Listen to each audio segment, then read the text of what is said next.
Okay, great. Well, thank you for coming today to our Medicare presentation.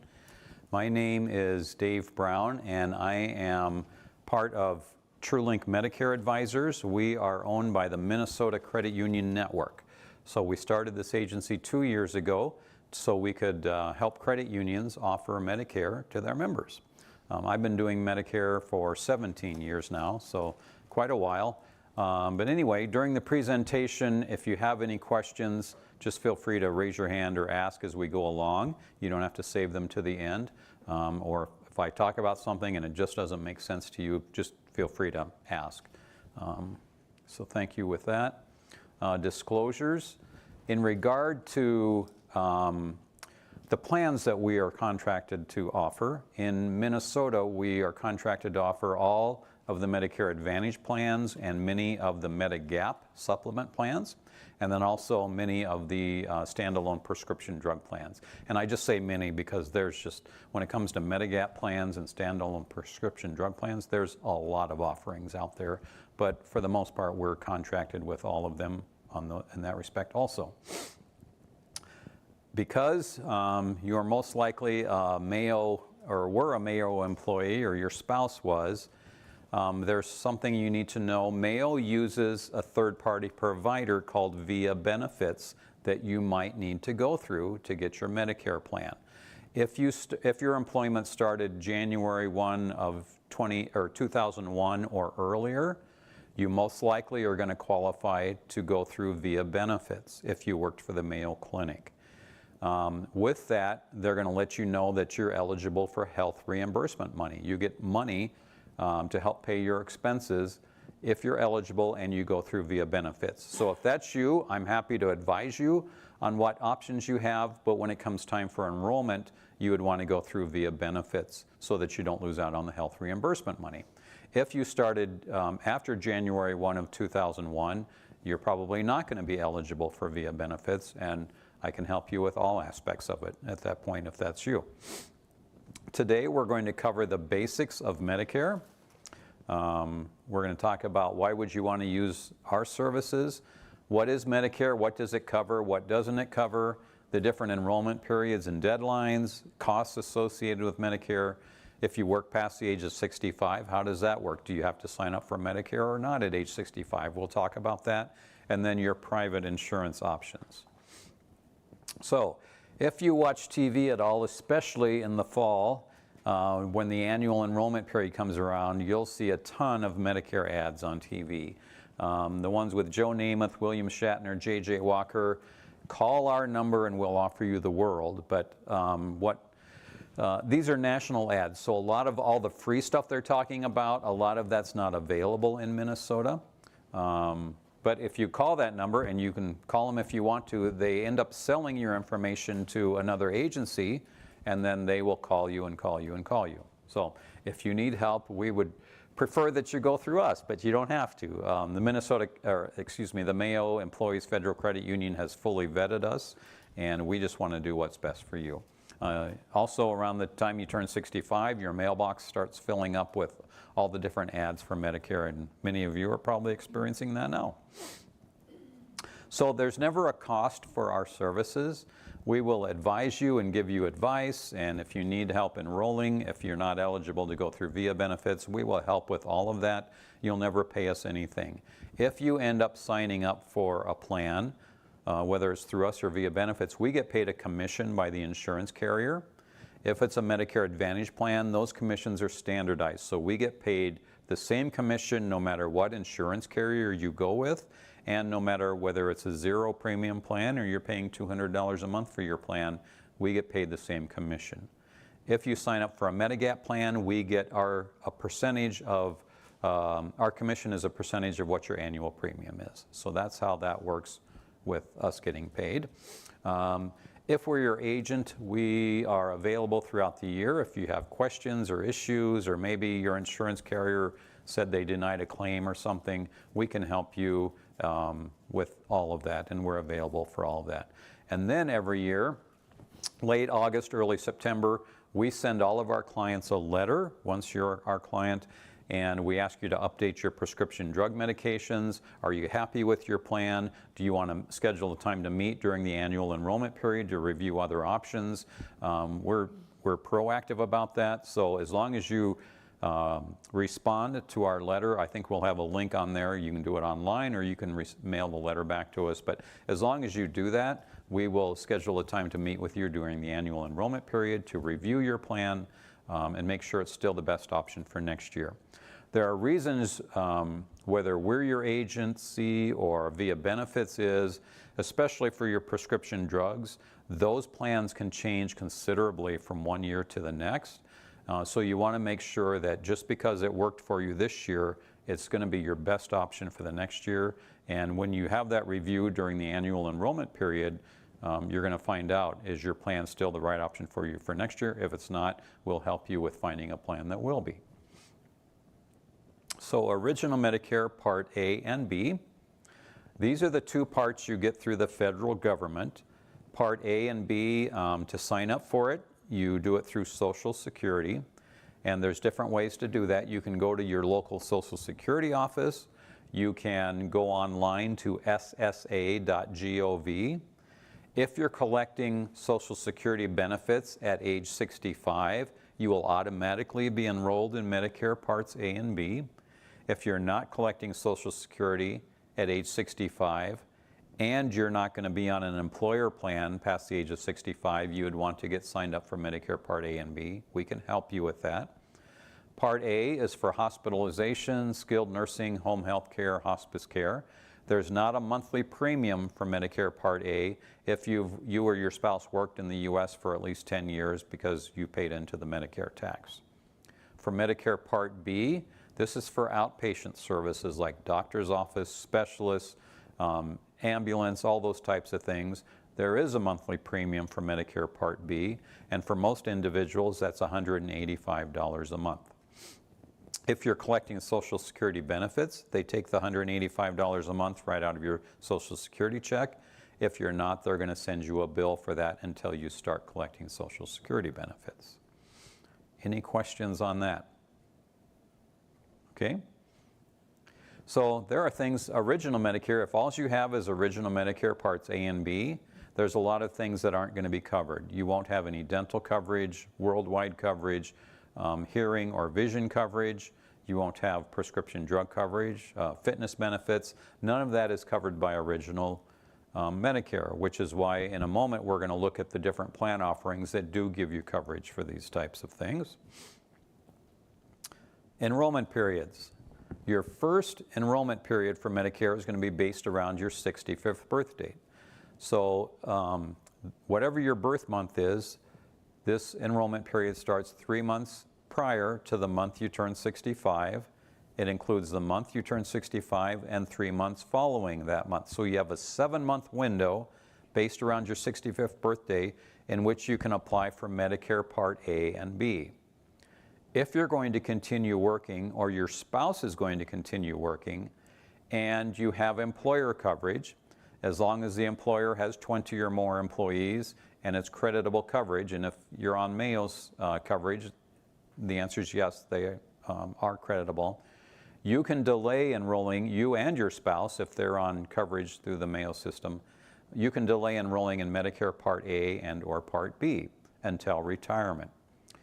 If you can enroll in Part A at the time you turn 65, being that you don't pay a monthly premium for it, but you don't need to enroll in Part B if you or your spouse continue to work and you're on their employer plan. Once you get ready to retire, that's what leads us into the special election period. So 2 to 3 months before you're going to be ready to retire, you're going to want to apply for Medicare. If you haven't already applied for Medicare Part A, you'll want to do that, and you'll want to apply for Medicare Part B. And you'll want to coordinate that so that you don't have a time where you're without coverage. So we can help you with that again too.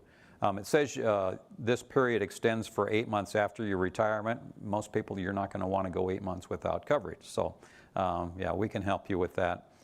In a moment, I'm going to show you a form. If you delay enrolling Medicare Part B at age 65, There's a form your employer is going to fill out for you so that you aren't penalized for not signing up at age 65. We'll go over that in a moment. Then once you're on Medicare, there's the annual election period. Every year that runs from October 15th through December 7th. And if you're already on Medicare, this is the time frame in which you can look at switching plans or reviewing your plan options or your prescription drug plan options. And if you decide to make a switch, then it takes effect January 1 of the following year. It's a good, very good idea, once you're on Medicare, to have your coverage reviewed every year. And like I said earlier, especially for your prescription medications, because one year an insurance carrier may cover all of your prescription meds. The next year there may be some that they aren't going to cover for that year. So you want to know that every year to make sure that you're on the right plan. And that, again, that's something we can help review for you every year if you want us to. The fourth enrollment period, this is for people who have Medicare Advantage plans. Let's say you didn't review your plan coverage because you thought it's great. I was really happy with it this year. I'm sure they're going to cover my medications next year. And then January comes around, you go to the pharmacy to pick up your medications, and you find out they're not going to cover one of your Tier 3 brand name medications that they covered the previous year, and you're going to have to pay $900 for a 30-day supply. That's a surprise you don't want. So if you're on a Medicare Advantage plan and that were to happen to you, you have one more option to find a plan that is going to cover your medications, and that runs from January 1 through March 31. And whatever month that the application is submitted during that time frame, your switch would happen the first day of the following month. So it doesn't happen a lot, but I have worked with people who they've had that happen, and they've used this enrollment period to make a switch so that their medications are covered. Any questions on that? Okay. Delaying Medicare benefits. So what if you or your spouse works past the age of 65 and you're on that employer plan? You can compare your costs and benefits of Medicare to employer plans. I can tell you from what I know about the Mayo plan, you have different offerings, but for the most part, it's probably more competitive for you to stay on the Mayo insurance plan than it is to go on to Medicare. But we can compare apples to apples if you choose to meet with us one-on-one because you want to find out based on the plan that you have. If you have an HSA plan, a high deductible plan through your employer, and you're contributing to an HSA account, you do not want to sign up for Medicare Part A if you are the owner of the HSA account. If you sign up for Medicare Part A, you're no longer able to contribute to your HSA account. So if you're going to work past the age of 65 and you're contributing to an HSA account, do not sign up for Medicare Part A or B because that would prohibit you from contributing to an HSA account. If you're not contributing to an HSA account, you can go ahead and sign up for Part A, even if you're going to continue to work past the age of 65. When you're ready to retire, you're going to want to stop contributing to your HSA account. The rule is 6 months before you're going to go on to Medicare. Not everybody remembers that or keeps that in mind, but what I share with people is every year, and usually in the month of November, you're going to have the option to look at what your employer provides for the next year and make your choices. So if you know that, or you're pretty confident you're going to retire the following year, and you have an HSA account, stop contributing to that HSA account in January, and that's going to be of help to you. 2 to 3 months before you're ready to retire, you're going to want to apply for Medicare Part A and B. Again, you can do that online. You can go to the Social Security office to do it, or you can contact us. We can help. I think Via Benefits helps with that also. But you're going to want to plan that out about 2 to 3 months before retirement. And then there's a form from your employer, like I said, that you're going to need to submit. And that form looks like this. It's called Request for Employment Verification Information. Section A, you fill out. Section B, your HR department of your employer fills out. This form gets submitted when you apply for Medicare Part B. It either gets uploaded if you're applying online, or you take it to the Social Security office with you. This is what prevents any penalties for the not signing up for Medicare Part B when you turn 65. So this form is important if you're going to delay enrolling in Medicare Part B. Again, you'll want to have it so that you don't have to pay any penalties. There are income impacts once you go on to Medicare. For some people, once they retire, their income is reduced significantly. So there is something called extra help that's available to people that will help with costs of your Part B premium and your prescription drug premium and your prescription drug costs. So on this chart, on the left column it says family size, and then the percentages that go across the top, that's the percentage of the federal poverty guidelines. Based on your family size, if your income is going to fall into one of those categories, you are most likely going to qualify for extra help. And if you fill out the application and send it in, then that's going to help you on your costs.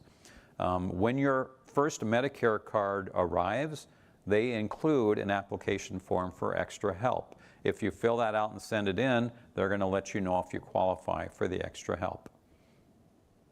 Or maybe, excuse me, maybe you know of someone who's currently on Medicare. They've never applied for extra help. My mother-in-law was an example of this. She had never applied for extra help. She wasn't aware of it. We filled that out after she'd been on Medicare 5 or 6 years. We filled it out. She qualifies, so she's saving money because her income was limited after retirement. So it's a good thing if you know of someone or you yourself, there's help available if you qualify. The other side of that coin is if you're in the high income category, there's something called the Income Related Monthly Adjustment Amount, or IRMA. This is where the Social Security works with the IRS, and they're going to take a look at your tax returns from 2 years ago. It's always going to be 2 years ago once you're on Medicare. If you're in the high income category, and this year the thresholds are, they're going to look at your modified adjusted gross income on your taxes. If your income, if you file singly, if it was $106,000 a year or more, they're going to add on a surcharge to your monthly Part B premium and your Part D premium every month for the rest of the year.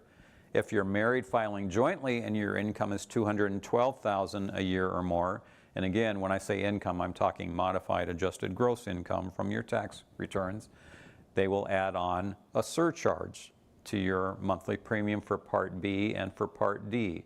And again, that will be every month for the rest of the year, and then every year that gets reevaluated. So this is something important if you have a financial planner. Hopefully, most of them are aware of this, but I've worked with people who they took a big distribution from their retirement account or something 2 years before they retired, and then they got hit with these high income surcharges. So if you're planning retirement within the next few years, it's something you want to be aware of. If you have money in retirement accounts or something and you're looking at taking distribution, it affects your income. Yes? This refers back to the previous screen on the income impact. So when you've got the income listed at the percentages, is that after the standard deduction or is that before the standard deduction? So when it's 22,590, is that minus the standard deduction? I don't rarely get stumped, but I don't know. Okay. Yeah. I think it's before the standard deduction. Okay. I'm pretty sure that it is, but I'm not positive on that. Any questions on the high income surcharge? Okay. And when you apply for Medicare Part B, their Social Security is going to let you know if you are going to be charged with this. You can appeal those decisions unless you have a really good reason why you feel you shouldn't have to pay it. You're probably going to get denied. But I met with someone just yesterday. He said he was denied on his first appeal. He submitted a second appeal and they approved it. So, well, private health insurance options. So there are different types of Medicare supplemental plans. There are what's called supplement or Medigap plans. We'll talk about those. Part C plans are also called Medicare Advantage plans. And then there's Medicare Part D standalone prescription drug plans. In Minnesota, we call the Medigap plans a little different than what most of the country calls them. Across many of the states are going to be called Plan F, Plan G, Plan K, Plan N. We don't call them that in Minnesota. They're going to be called Basic, Extended Basic, there's a copay plan, and then there's a high deductible plan. With Medigap plans, there are no networks of providers. Any provider that accepts Medicare will accept your Medigap plan. It travels with you if you're leaving the state or the country. And if you move to another state, your Medigap plan will go with you. The downside to that in Minnesota, if you have a Medigap plan in Minnesota and move, Minnesota has some of the highest priced Medigap plans in the country for the monthly premiums. So if you were to move to another state, you could apply for a Medigap plan in that state, but if you have any health issues, if you can't answer no to all the health questions, they're going to deny you coverage in that state, and you would keep your Minnesota Medigap plan. If you are going to join a Medigap plan after 6 months of having Medicare Part B, then there would be underwriting, meaning they're going to ask you health questions. So those are some of the things with Medigap plans. Medigap plans do not provide coverage for prescription drugs, and they don't give you dental and vision coverage. So if you choose to go with a Medigap plan and wanted dental and vision, you would need to buy plans to add on to that, and you would want to add on a standalone prescription drug plan. In contrast, with Medicare Advantage plans, they include medical, prescription drugs, dental, vision, hearing, gym memberships, all of that together for one monthly premium. I'm licensed in several states. In some states, their Medicare Advantage plans aren't very good, and I probably wouldn't recommend them. In Minnesota, we have what I would say are the best Medicare Advantage plans in the country. With several of our insurance carriers, 97% of providers in Minnesota are in their networks with Advantage plans. The Mayo Clinic, this question came up a little earlier. The Mayo Clinic sent out a letter about Advantage plans. There are some Advantage plans at the Rochester Clinic that they accept. So Blue Cross of Minnesota, United Healthcare, Humana, Medica, they accept their Medicare Advantage plans. The Florida and Arizona facilities do not accept Advantage plans. They would only accept Medigap plans. So you would want to keep that in mind if you were ever going to want to use those facilities.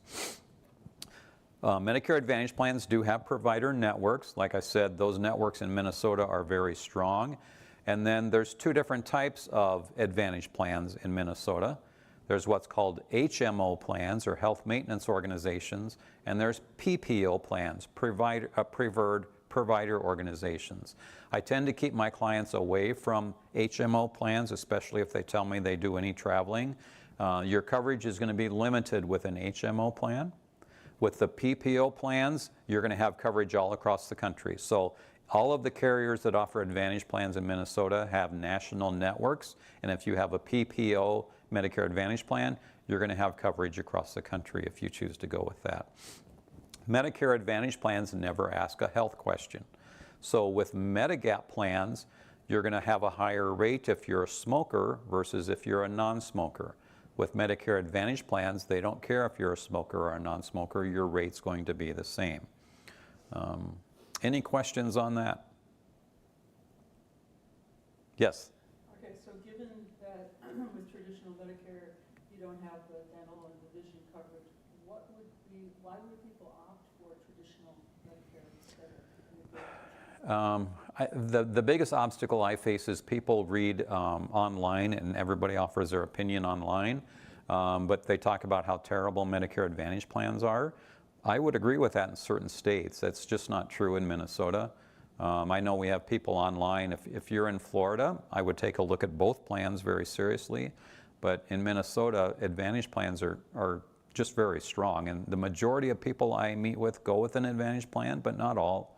Some people just have their preferences, so yeah.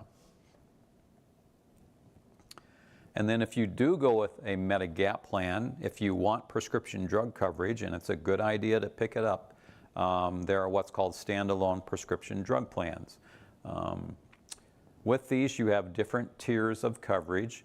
Every company has a formulary, and a formulary is just a list of prescriptions that they cover. So if you meet with me or one of our agents, That's one of the things we're going to ask for you is to bring a list of your prescriptions.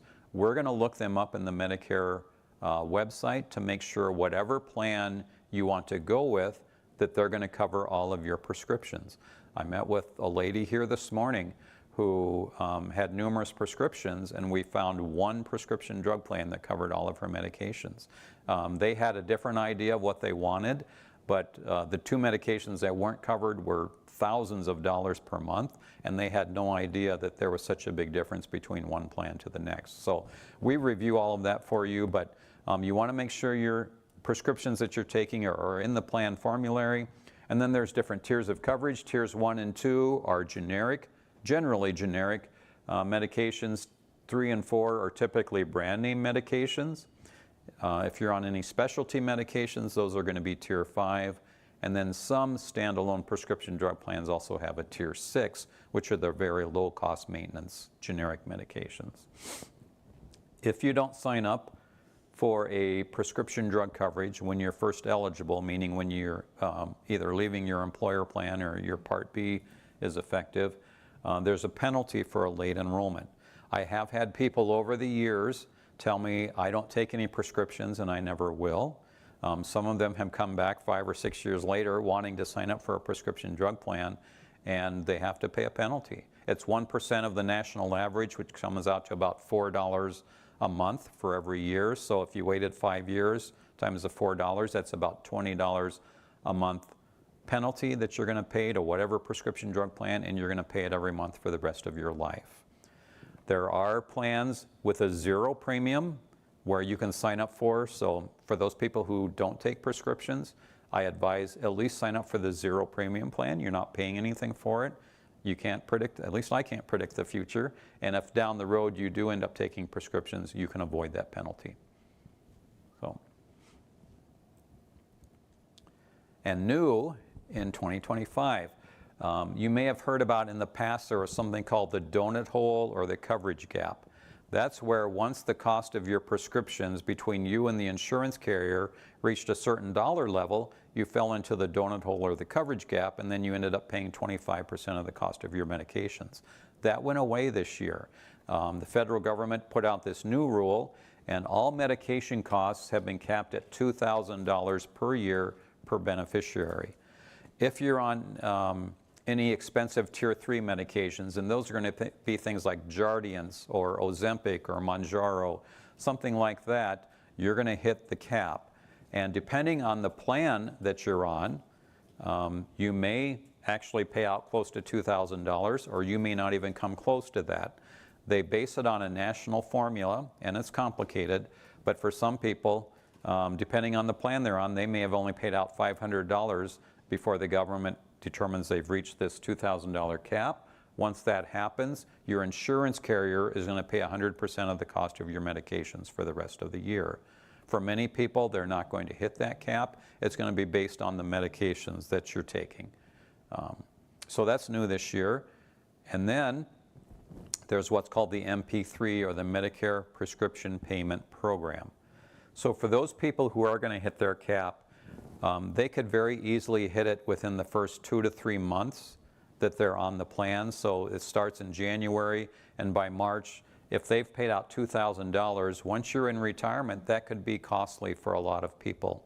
So the government also is requiring every insurance carrier that offers prescription drug plans to offer a payment program. And with this, instead of you getting hit in the first 3 months, they spread those costs out over 12 months. If you decide to sign up for the payment program because you're affected by that, it doesn't cost you anything to sign up for it, but when you go to the pharmacy, you won't pay anything for your medications. Your insurance carrier will send you a bill every month for your medications. So this is just one more thing that the government is doing to try to make medications more affordable for those people who have expensive medications. So premium costs with Medicare and private health insurance options. So we've covered that Medicare Part A, you don't pay a monthly premium for.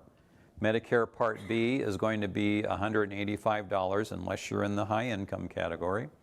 And then Medicare Part C or Medicare Advantage plans. In Minnesota and in most states, these start at $0 a month, and in Minnesota they can go up to over $100 or more per month. And that wraps everything together. That includes your medical, prescription drug, dental, vision, hearing, all the extras. Or if you go with a Medigap plan, again, no cost for Part A, Part B is $185. If you go with a high deductible Medigap plan in Minnesota, that's going to be about $60 a month, but that's where you pay the first $2,800 in all your costs. I don't advise those plans, but you can go with it if you want to.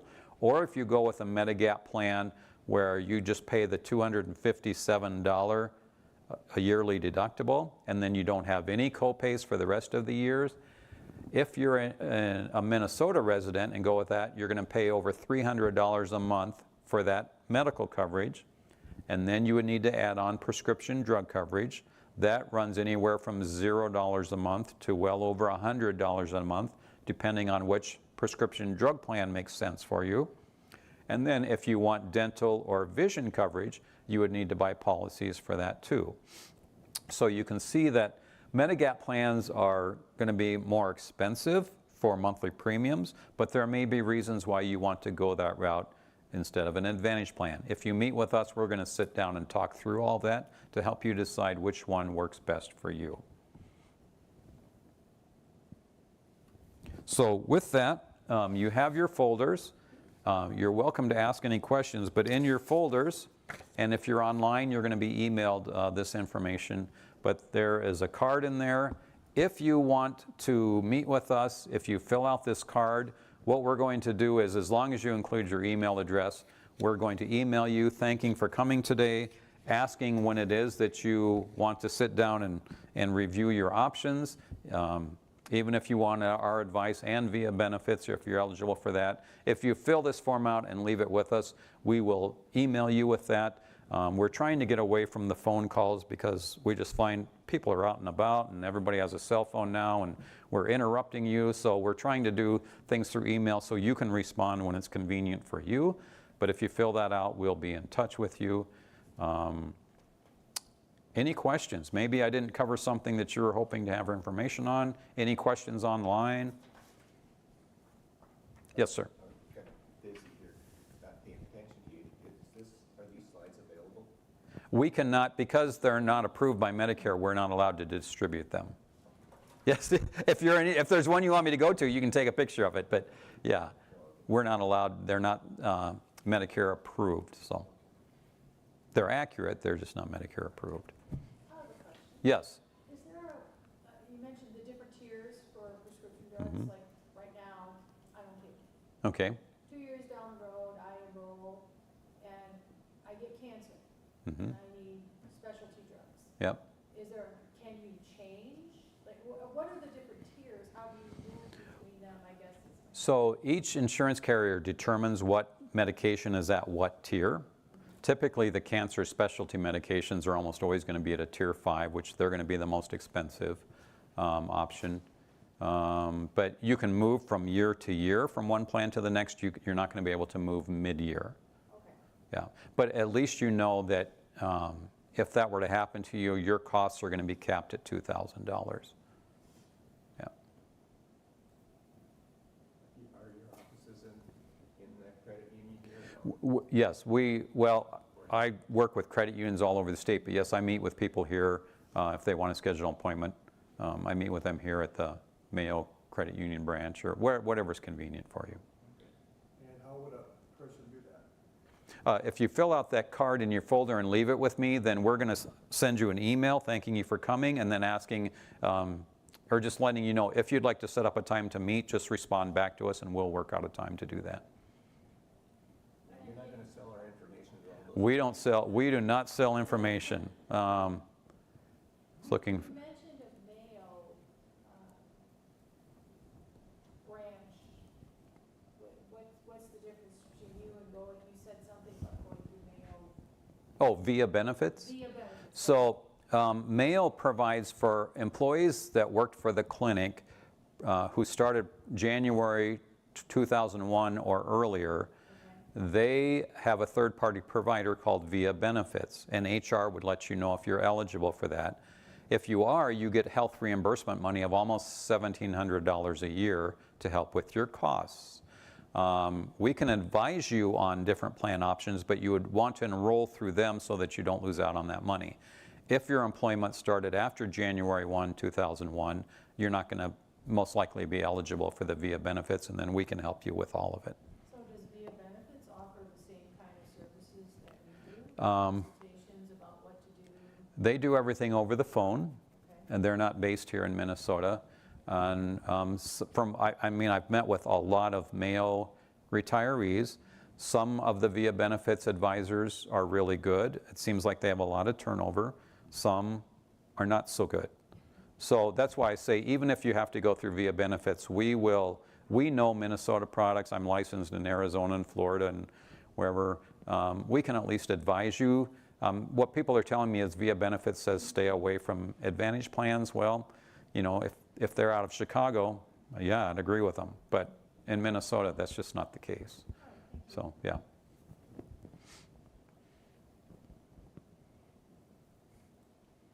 So, well, I will be available after the presentation if you don't want to ask a question in front of the group, or if you have filled out that form and want to give it to me. But thank you for coming today. And this is a picture of our team. And yeah, happy to work with you if you need